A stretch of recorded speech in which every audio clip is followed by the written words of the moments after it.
Hello everyone. So how to install DOFU Sports app on iOS.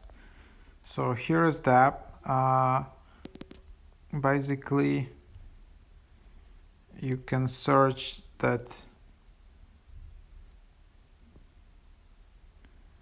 this is the app, and it has much more reviews on Google Play Store, but there is also a version for iOS. So there you have it. That's the exact name, and then you just tap Get, confirm with the Touch ID. So here with this app, you can keep track of the live score and more of all ongoing games of football, NFL, college football, basketball, NBA, hockey, baseball. So there you have it, great application for that.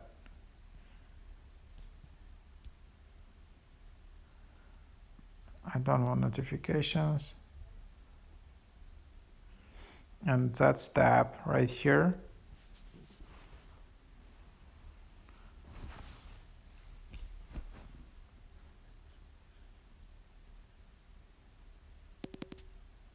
Okay, it didn't load the first time. But anyways, that's how you install it on your iPhone. Try it out. Maybe it's not accessible outside of United States or stuff like that. Hope it helps.